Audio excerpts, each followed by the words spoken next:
6 million years ago, somewhere in the forests of Africa, one of our ancestors did something no ape had ever fully committed to. It stood up, not for a moment, but for good.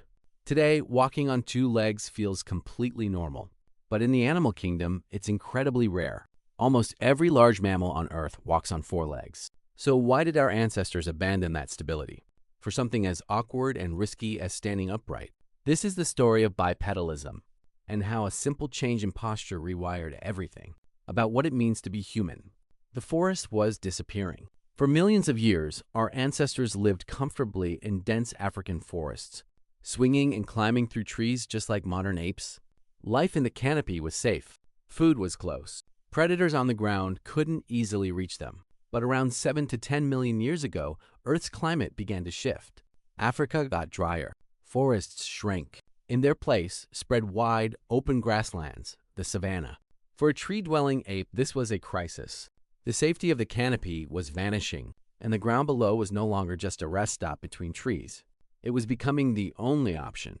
Standing up solved a problem. Imagine your ancestor now spending more time on open ground, in tall grass under a brutal equatorial sun. Every trip to find food meant walking longer distances between shrinking patches of trees. Here's where standing upright gave a real advantage. Walking on two legs uses far less energy than a four-legged ape's crouched knuckle-walking gait. Studies show that a chimpanzee walking on all fours burns significantly more calories than a human walking the same distance upright. For a species suddenly forced to travel further for food and water, this made a critical difference. Less energy spent walking meant more energy for surviving, thinking, and reproducing. A cooler head. Literally. Standing upright didn't just save energy. It also solved a heat problem. On the savanna, the sun beats down directly overhead. A four-legged animal exposes its entire back to that sun.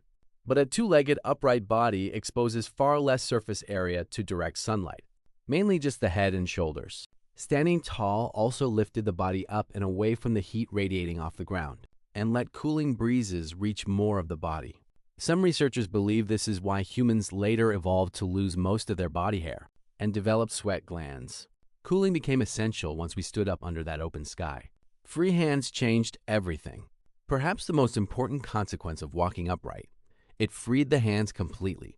An ape walking on four legs needs its front limbs for locomotion, but a two-legged ancestor could now carry food, carry infants, and eventually carry tools. This one shift set off a chain reaction. Free hands meant early humans could transport food back to a safe location, instead of eating on the spot, exposed to predators.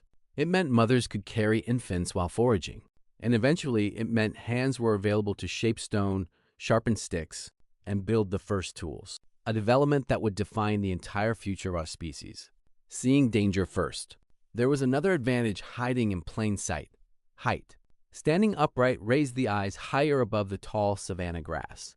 In an environment full of predators, lions, hyenas, saber-toothed cats, spotting danger a few seconds earlier could mean the difference between life and death.